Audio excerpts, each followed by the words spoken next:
Assalomu alaykum. 48-blogimizda sizlar bilan ko'rishib turganimizdan xursandmiz. Bu blogimizda Schneider modulli avtomatlarini nega tanlashimiz kerakligi haqida gaplashib o'tamiz. Schneider Electric brendi ostida bizga asosan 3 ta modelli avtomatlar kirib keladi. Ya'ni birinchisi AZ9, ikkinchisi Acti, uchinchisi Compact. AZ9 avtomati 4,5 ming отсечкаga ega bo'lib, bu xonadonlar uchun juda qulay va budjetli variant hisoblanadi. Mukammal himoyaga ega bo'lasiz arzon narxlarda. Acti 9 esa bu xonadonlar va himoyalanishi yuqori bo'lgan uskunalarga, kichik sanoatlarga foydalanish mumkin. Ya'ni buning tok отсечкasi 6000 va qo'shimcha o'zining funksiyalari, ya'ni fishkalari bor. Compact tipli avtomatlarimiz esa bu faqatgina sanoat joylariga foydalanadi. Ko'pchilik aytib qoladi, Schneider avtomati poddelkami? Nima uchun bu Fransiya brendi bo'lishiga qaramasdan Xitoy yoki Tailandda chiqadi deydi. Mana bu yerda ham Made in Thailand degan Tailandda ishlab chiqariladi. Bu ham original va kafolatlangan Schneider Electric brendi ostidagi barcha patentlangan texnologiyalar qo'llanilgan. Bu ham original hisoblanadi. Bu ham savollarga javob berib o'tib ketishimiz kerak.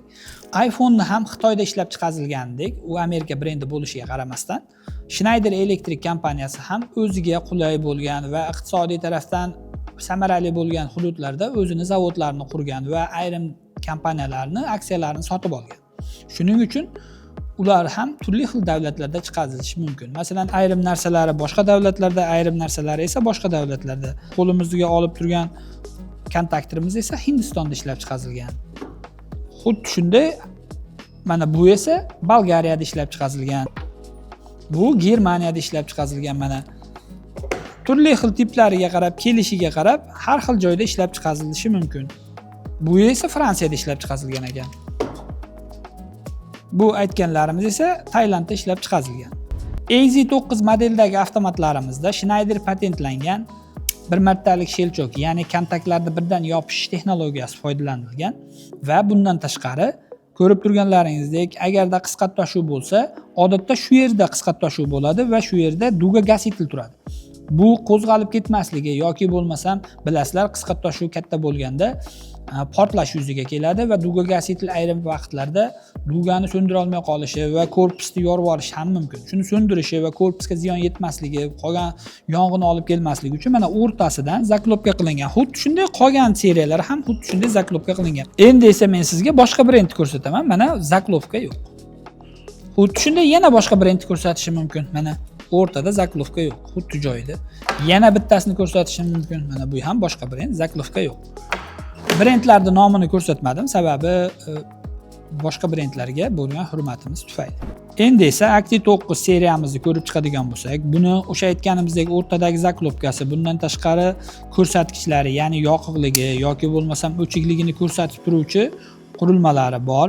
Bundan tashqari bunda ham xuddi shu birdan kontak yopishi, ya'ni duga hosil bo'lmasligini oluvchi Schneiderning o'zining patentlangan texnologiyasi qo'llanilgan. Buni hozir sizlar bilan priborda ham tekshirib ko'rsatib beraman boshqa modellar bilan.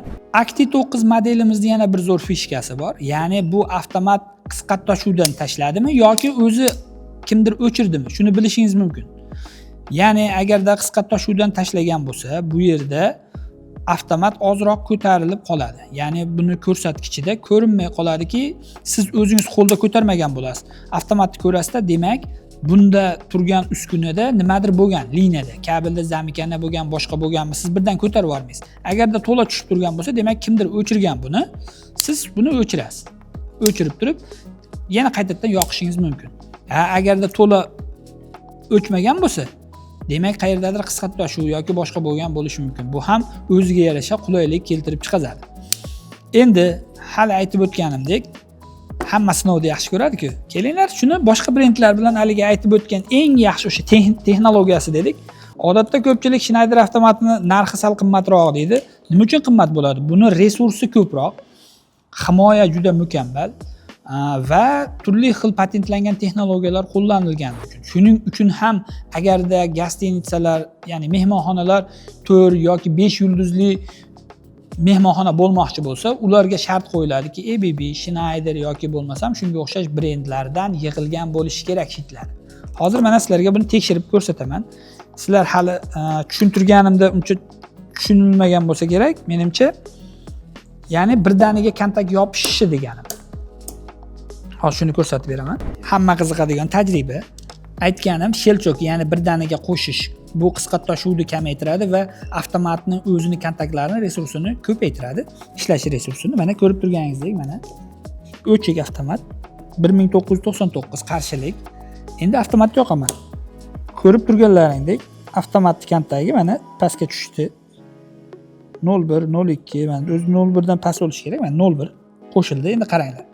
Men buni mana yarimgacha olib kelaman. Mana yarimgacha olib keldim. Ko'ryapsizlar? Hali avtomat qo'shilgan yo'q. Mana ko'rib turganlaringdek. Mana keldi, tak qo'shildi. Mana o'chiryapman ham, qaranglar. Mana yarmigacha olib keldim. O'chgani yo'q. O'tdi, o'chdi. Endi xuddi shuni boshqa brendda ko'rsatib beraman.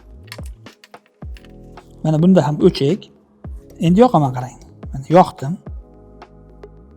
Qaranglar endi mana yarmiga keldim, tashlab yubordim. Endi qaranglar mana. Yarmigacha olib boraman. Ko'ryapsizlar? Hali yarmiga olib kelmasimdan уже kontak ochilyapti. Ya'ni bunday holatlarda ayrim paytda siz qo'lingizda to'g'ri tez o'chira olmasligingiz mumkin yoki bo'lmasam kimdir o'ynab ko'rish mumkin yo bo'lmasam o'chirish paytida sizda qandaydir ushlab qolish mumkin. Shunda mana bu yerda o'zida уже duga hosil bo'lishni boshlaydi va avtomatni o'zi ishdan chiqadi yoki bo'lmasam shu yerda o'zida qisqa toshuv bo'lib turib yong'in yoki bo'lmasam qandaydir ko'ngilsiz hodisa bo'lishi ham mumkin mana. Xuddi shunday mana buni ko'ryapsizlar, mana уже sirasi yarmiga olib keldim, уже qarshilik o'zgarishni boshlayapti. Bu esa bu yaxshilikka olib kelmaydi. Schneider Electric'da esa bunday kontaktni tez yopishganning hisobiga qisqa toshuv yoki bo'lmasam kontaktlarini ustida duga hosil bo'lib qorayib qolib avtomat keyinchalik ishdan chiqmasligini uzoq yil muddat, ya'ni sizga ishonchli xizmat qilib berishini ta'minlaydi. Xuddi shunday boshqa brendni ham ko'rishimiz mumkin. Чтобы naqa bo'lmasligi uchun brendni ko'rsatmaymiz. Mana ketdi. Bunda ham shelchok yo'q, mana. Mana o'sha yarmiga ham olib kelmayman, ko'ryapsizmi? Bu degani qisqa toshuv hosil bo'lyapti degani. Bu texnologiya esa siz avtomatingiz uzoq yil ishonchli xizmat qilishini ta'minlaydi. Ya'ni siz ayrim paytda avtomatim tashlamay qoldi yoki bo'lmasam shunga o'xshash gaplar bo'lmasligi uchun avtomat o'z vazifasini vaqtida bajaradi. Xuddi shunday Schneider Electric brendi ostidagi kontaktorlarda ham kontaktlarini yasalishi patentlangan va bu ham o'ziga yarasha suroviy, ya'ni o'ta yomon joylarda yoki bo'lmasam uskunalar qattiq ishlaydigan, har xil rejimda ishlaydigan uskunalar uchun juda qulay keladi. Shuning uchun ham ko'p joyda ko'rgansiz, ahamiyati yuqori bo'lgan ishlab chiqarish korxonalarida ko'proq brendga qarashadi. Ya'ni Schneider Electric yoki bo'lmasam shunga o'xshash boshqa brendlardan foydalanishadi. Shuning bilan ushbu blogimizni yakunlaymiz. Sizlar esa kommentariyada qanday brend avtomatlardan foydalanasiz va uning afzalliklari haqida chiroyli qilib tushuntirish yozing va 100 ming mukofotga ega bo'ling.